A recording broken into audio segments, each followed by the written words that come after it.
Hello, I'm Adrian Finnegan, and this is Counting the Cost on Al Jazeera, your weekly look at the world of business and economics. This week, is health insurance something the government should fund or a business best left to market forces? The question is once again at the center of American politics as costs climb and politics deepen the divide. So, who should pay and who stands to gain most? Senegal's hidden debt crisis is testing the IMF's resolve and the nation's resilience. The government is urging the Senegalese people to make sacrifices to help fix the problem, but how painful will those measures be, and will they deliver? And from mass layoffs in the US to an automation drive in South Korea, artificial intelligence is reshaping the job market as governments and nations race to invest in the technology. Will AI wipe out jobs or create new ones? Health insurance has once again become a battleground in US politics. With costs rising and government subsidies under pressure, Republicans and Democrats remain sharply divided over how much the government should pay and how much should be left to market forces. Supporters of public investment say that broader coverage strengthens the economy and protects families. Critics say it drives up costs and weakens competition. A big part of this is the unique nature of the US health insurance system. Now, most countries have a service directly funded and run by the government, or universal health coverage. But in the US, this isn't the case. Here's how that system works and why it remains one of the most expensive in the world. Most US healthcare providers are private, and the key to getting access to them is insurance. If you're covered, you can get treatment. Most Americans get their insurance through their employers. Now, this accounts for around half the population. If you're over 65, you're covered by a government program called Medicare. People on social welfare, including the poor and disabled, are also covered under a program called Medicaid. But that leaves tens of millions of Americans who've fallen through the cracks. As many as 20% of them don't qualify for any of these assistance programs, and they can't get insurance through their employers. Now, former US President Barack Obama tried to fix that in 2010 through the Affordable Care Act, also known as Obamacare. It offered tax credits and subsidies to help people buy private insurance more cheaply. More people got covered, but the costs have been ramping up. In 2010, before the Affordable Care Act, the federal government spent around $900 billion a year on healthcare. It now spends much, much more, with some estimates putting it at around $2 trillion. That's led to questions over how the government can make sure that everyone gets healthcare cover while keeping costs under control. For many Americans, the system isn't just complicated, it's also expensive. According to a recent study from research firm KFF, the average family insurance for the vast majority of American workers is $27,000 a year. They contribute $6,850 annually to that cost, with employers paying the rest. Now, many workers struggle with the cost of healthcare and paying their insurance premiums. You are stuck between, okay, do I pay my electricity bill, or do I go and see the doctor? Or do I buy groceries, or do I go see and get this test done? You know, I'm working. I stand behind that chair 7 to 9 hours a day. I don't take vacations. I don't take sick days. You know, I work. And I tell people, like, I'm not asking for free. We just want affordable health care. Joining us now from Boston, Lawrence Kotlikoff. He's a professor of economics at Boston University and author of the book, The Healthcare Fix. Professor, really good to have you with us. What do you make of the current state of America's healthcare system? Is it broken? Yeah, it's broken, and it's been broken for a long time. We're spending something like 18% of GDP, a much higher fraction than any advanced country in the world, and we're getting 21st best results. So we're at the top in terms of spending, pretty much at the bottom in terms of outcomes. Sweden spends 11% of GDP and has the 4th highest ranking in terms of quality of care and outcomes. So what we have is a balkanized system. We have healthcare for the elderly, Medicare, and then we have healthcare for the poor, most of whom are elderly, which is Medicaid. And then we have the employer-based healthcare system, and then we have Obamacare for people that are not in one of those other 3 systems. So we have a very balkanized system and it's very inefficient. And then we have, you can't see a doctor if you live in this state, you can't see a doctor in another state. So there's lots of restrictions on regulations that limit making this an efficient system. We need to have one system for the entire country and get that cost down from 18 down to about 11%. Okay. So supporters of Medicare, Obamacare, and Medicaid say that expanding those programs is the solution here. But of course, insurance costs keep rising anyway. Why is that? Is medicine, is it getting more and more expensive as time goes by? I mean, the way we're running it, it is becoming more expensive. And we have, I can, for example, get an MRI in Massachusetts because I work and have a health insurance base there and I have doctors there. But if they won't let me get an MRI that might be cheaper in Rhode Island. So there are these kinds of restrictions that, and you can't even go to a different hospital system, even within Massachusetts or even within Boston. And we don't even have records from one part of the hospital to the other in some of these institutions, or from one major hospital in Boston to another major hospital. They can't speak to each other, the electronic medical records. So the system is balkanized, and it's there to try and protect vested interests. So it's going to destroy the country. We can't afford, our country is really insolvent fiscally speaking. We're about 7.5% of GDP. If you go to my website, kotlikoff.net, Okay. I have a comparison I just did with the Bank of Italy of the US fiscal gap. How much share of GDP do we need in extra taxes to cover all the outlays, including all the healthcare spending All right. that the government is doing? And that's about 7.5% of GDP. But Professor, we're broke. Republicans would argue that a free market system keeps innovation alive. Can a system, though, driven purely by profit, ever deliver affordable healthcare for all? Is it even ethical to make huge profits out of healthcare? I personally don't think it's particularly ethical for heads of hospitals to be getting paid exorbitant salaries. Look, we have 26 million Americans who right now are uninsured. Before Obamacare, we had 50 million. If President Trump has his way and the Republicans have their way under this, what's called a beautiful bill that was just passed, we'll have another 4 million people. So we'll go from about 12 to 16 million people to an extra 4 million on top of that. So private health insurance without any government intervention means cherry picking. I insure people that are healthy because I don't want to pay for their care. So if somebody comes to me and I discern that they have had cancer or pre-existing conditions, I don't insure them. I say, do it the best you can, even if it's uninsured, even if you have to get care in the emergency room, and that's exorbitantly expensive, and then people go bankrupt, or they go without care, or they go without medicine. So this is not working for our country. And, it's just a terrible system that we have. We have to really fundamentally change it from scratch. Professor, as we said at the beginning of the interview, you're the author of the book, The Healthcare Fix. As a professor of economics, how would you fix America's health and insurance system?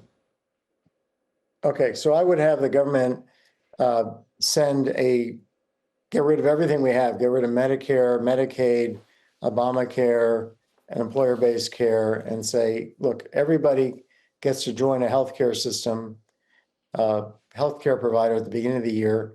We are going to pay that healthcare provider that you choose a check, which is based on your expected healthcare costs. And then over the course of the year, that provider has to provide you quality care at a standard that has been set. And if they don't meet that standard, then they're put out of business by the government. And there's competition because I can move at the end of the year to a different healthcare provider. There's no cherry picking. Nobody can be turned down. And the healthcare system gets a single check and then they have to take care of me. If they don't take care of me, they're not going to have customers next year. They'll go out of business. This is the essence of the way healthcare systems in well-operating healthcare programs in other countries work. There's government regulations that don't allow cherry picking, don't allow turning down people with pre-existing conditions, and allow for competition. You get to choose, and so you have the best of both worlds. But you can't just leave this up to the private market. There has to be government regulation. This is an information problem. If you have some bad information, or if you're discerned to have some bad information, you can't get coverage. So get turned away if it's purely private. So that has to be precluded. We have to pull people together in a group and say, look, you have to take the bad apples and the good apples and insure everybody if you want to run a healthcare system. And then compete against other, compete to win more people coming in at the end of next year and to keep the people you've got. Professor, we're out of time. Many thanks indeed for being with us on Counting the Cost. It's been really good to talk to you. Anytime. Thank you. It's become a test of the International Monetary Fund's ability to tackle hidden debt on its watch. Senegal's borrowing is now among the highest in Africa after the discovery of more than $7 billion of unreported debt by the previous government. That's prompted the IMF to suspend a $1.8 billion loan facility. So far, the government has failed to reach a deal to resume it and has ruled out a restructuring of its debts. The Prime Minister says that sacrifices will be needed to resolve the crisis. The health sector is already feeling the strain of soaring prices. Al Jazeera's Fintan Monaghan reports. Senegal's hospitals are being stretched to breaking point. Dozens of babies are being delivered in this ward by just a handful of midwives. But the reality of Senegal's debt crisis is that everyone must do more with less. We can perform 10 to 15 cesarean sections a day and about the same number of regular deliveries. And we are only 3 midwives and 2 doctors on call. We are overwhelmed. Many health workers are going on strike. They say they're overworked and underpaid. The government must hire more staff. If we strike, patients suffer, but we've no choice. Public health's the state's responsibility. Last year, Senegal was plunged into crisis when authorities uncovered a hidden government debt amounting to more than $7 billion. The money disappeared under the administration of former President Macky Sall. The current government accuses him of mismanagement and corruption. In response to the revelation, the International Monetary Fund froze a $1.8 billion credit line. This has led to a deadlock. The IMF hasn't decided whether Senegal must repay part of the missing funds. But Prime Minister Ousmane Sonko has ruled out restructuring the country's debts. He says the current administration shouldn't be responsible for the misdeeds of its predecessors. The officials of the outgoing regime who are being prosecuted embezzled money for political reasons. 50% of the money they embezzled was used for political purposes, and the remaining 50% was transferred to foreign banks. We will put an end to these practices. Sonko has traveled to China, Turkey and the Middle East in search of funds as he faces mounting discontent at home. An IMF visit this month ended without a deal, and talks are set to continue. The Prime Minister has unveiled an economic plan, saying Senegal must prepare for sacrifices to ensure a recovery in 2 to 3 years. An admission that things may get worse before they can get better. Fintan Monaghan, Al Jazeera, for Counting the Cost. Joining us from London is Gospel Obere, who is an Africa economist and CEO of Streetnomics, a Nigerian think tank. Good to have you with us, sir. Why is Senegal resisting any plan to restructure its debt? It said it would be a disgrace for the nation. What would it be? Why?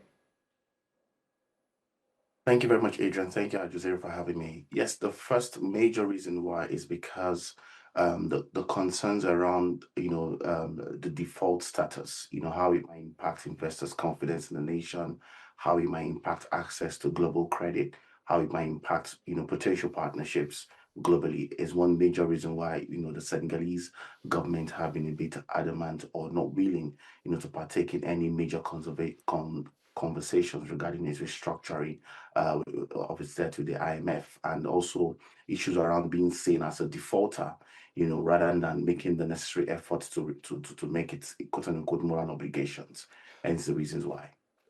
To get IMF money, Senegal would have to take steps to put its debt on a sustainable path, but within IMF parameters. Could it even do that if it wanted to? Well, it could. I think it's more or less a decision and the will from the political space right now in Senegal. What the nation is currently doing right now is to explore other routes to partnership. Like the conversations in China, the conversations with Turkey at the moment. Sort of identifying some quote unquote equitable partners when it comes to investments in niche areas like energy infrastructure, education, trade, and all the likes, as against economic loans or relief packages from the IMF. So the nation is seeking to explore all the available, quote unquote, available means, rather than go head-to-head conversations on restructuring with the IMF, which is a major factor if the nation seeks to take any further loan from the IMF anytime soon. There's the need to restructure first, then begin to talk about sustainability components and all that. And currently there is no will for that, unfortunately. Gospel, Senegal's Prime Minister, as we heard, has asked the nation to accept sacrifices to ensure an economic recovery within, he said, 2 to 3 years. What does he know that the rest of us don't? Does the government have a plan that will right its finances and lead to economic recovery? Well, there are big concerns around the government plans to be able to, get the economy get the economy to a recovery point. I think there is some form of sincere underestimation of what it will require Senegalese, government to get the economy back on recovery. One of the major themes here is trying to explore other foreign direct investment routes, and also unlocking potential prospects from its oil production, and trying to also unlock its trade and investment schemes as well to facilitate some production and some exchanges with Turkey and the like. So, but quite frankly, those things could take more than 2-3 years. It takes a lot more time to get into economic recovery than it was, 10 years ago, a decade back. So I think there's a gross underestimation, and asking, the populace sort of pay some sacrifices. It's those are, terminologies being used to a large extent by political leaders right now, and people are in there paying. Households are in need. There is poverty, rising youth unemployment. So they're already making sacrifices of some sort. How is this going to affect the Senegalese people? Are they prepared to have this economic pain that the Prime Minister asked them to prepare for inflicted upon them? What is the poverty rate is running at something like 36%. Unemployment currently running at an estimated 20%. Yes, so first and foremost, there are no clear plans to get the economy back significantly on track, particularly from an industrialization, linking that to jobs and improve socioeconomic livelihood, across the plan. There is no clear-cut plan. And unfortunately, I do not think the Senegalese people are able to take on more pain, because at the moment they're already in more than enough pain, so to speak. So I think there has to be a clear plan linking not just industrialization or partnership efforts to jobs and the actual economic indicators that move the needle in terms of improving livelihoods and moving people significantly out of poverty. Really good to talk to you, sir, on counting the cost. Many thanks indeed for being with us, Gospel. Thank you for having me again. From serving tables at restaurants to cleaning airport walkways or working in offices, artificial intelligence is spreading across industries and reshaping the world of work. In the US, major companies are slashing staff numbers, while countries like South Korea are pouring billions into AI to fill labor gaps. Workers worldwide are asking the same question: will AI be the biggest threat to our jobs yet, or the next driver of prosperity? We'll discuss that with our guest shortly. But first, US companies axed more than 150,000 jobs in October, around 3 times the figure for the same month in 2024. It's part of a trend that's seen more than 1 million job cuts in the past year. Hiring plans by US firms are also at their lowest since 2011. The tech sector is among the industries being hit the hardest. This isn't all down to AI, but analysts say that it is a significant factor. The technological shift is transforming businesses around the world. Companies are training staff to work with AI and adapt to the new reality. A core message is that AI is a tool to help you do your job better rather than a competitor that's threatening to take your job away. But in South Korea, they're taking this tech revolution one step further. Humanoid AI robots could be rolling off the production line by 2028. It's part of a joint initiative between the government and the private sector. Industrial robots already make up 10% of the country's manufacturing workforce. That's the highest in the world. There's a lot of concern about how the rise of AI is going to affect workplaces. A Goldman Sachs report estimated that AI could raise the productivity of workers in advanced economies by as much as 15%. But this will also come with job losses. The World Economic Forum projects that around 92 million roles will be displaced by AI by the year 2030. This will be felt in the most developed economies. In the US, around 7% of workers could be displaced as many tasks become increasingly automated. There's already evidence of this happening. JP Morgan found that unemployment rates among recent college graduates is on the rise. And in many tech industries, the number of jobs stopped growing at the end of 2022, right after the release of ChatGPT. But this may end up being temporary. According to Goldman Sachs, technological innovation in the past has usually led to the creation of new jobs that previously didn't exist. Employment could also be boosted if AI adoption ends up boosting overall output and demand in the economy. Joining us now from Geneva is Adrian Monk. He's a senior advisor at Mohammed bin Zayed University of Artificial Intelligence and former managing director at the World Economic Forum. Good to have you with us, Adrian. I hate to start on a skeptical note, but are companies using AI as a genuine efficiency tool, or are they simply doing it as a way to cut costs? That's a great question. I think a lot of people hear AI and immediately think their job is at risk. The reality is in the US, we just saw about 150,000 jobs go. Most of those jobs were going down to cost cutting and a poor economy. Some 30-odd thousand of them went because not enough people are taking deliveries. That was a delivery firm laying off thousands and thousands of workers. But what's happening is you are seeing managers blaming AI for some of the redundancy programs that they're rolling out. I think that's causing people genuine concern. If you look at the real numbers, though, something like only 4% of companies globally have really rolled out AI into their production processes. So is this just the start? Are we perhaps looking at an AI-driven white-collar recession in the US? Are people right to be concerned that roles that they thought once were safe are not looking quite so safe now, thanks to AI?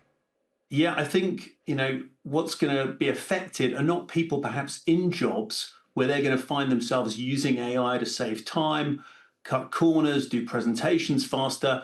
What's going to be hit are young people entering the workforce. And that's going to be a big challenge because young people are graduating into a market that's already in trouble because the global economy is not doing great right now. And they're finding that companies are taking decisions about hiring which are really cutting graduate programs, cutting entry-level roles. All very well, for example, if you're a law firm, to cut your first 5-year law intake. But what are you going to do when you want young lawyers to turn into senior lawyers? And what are you going to do when you want people coming into an organization to move up the ranks? So there's a real danger, I think, that you're going to see a swathe of jobs at the beginning of people's careers effectively blocked off. And what about the people who've already lost their jobs? I mean, not necessarily, as you said, due to AI. Are they going to find it hard to get new jobs, to be re-employed? Traditionally, we know from the figures that people who are displaced by automation take a hit of about 20 to 25% in lifetime earnings. So it really hurts people, which is why so much emphasis is on government stepping in to help cushion some of the blow. The problem we see across economies right now is governments don't have the financial firepower to step in and play that role of retraining people, giving them opportunities. And, you know, classically, when we saw the huge wave of kind of change that swept across some of the industrial economies in the 1980s, we didn't see those workers being retrained as, you know, computer software engineers, etc. So we know that this has to be done better, but we really lack the resources to do it properly right now. Okay, so you can understand why many people are afraid that AI might take their jobs, replace them. People like me, for instance. You know, there are AI news presenters now on TV. But to what extent does AI also represent an opportunity in that these new skills that you talk about, once people have them, there will be more employment opportunities thanks to AI? Yeah, I mean, you know, economies aren't supposed to stand still. We're not all supposed to kind of keep the same set of skills that we had at 20 years old and make them last 4 or 5 decades of working life. So it's true that there are going to be new opportunities. I think the problem is at the moment we're in such a transitional phase that people don't really know what those opportunities are going to look like, and they're not really sure as to how to prepare for them. But we can already see that, for example, employees with skills in AI and data sets and the kind of skills that let them work with artificial intelligence are already being kind of sought out in workplaces. So if we can move people into that kind of place, then we can genuinely see opportunities.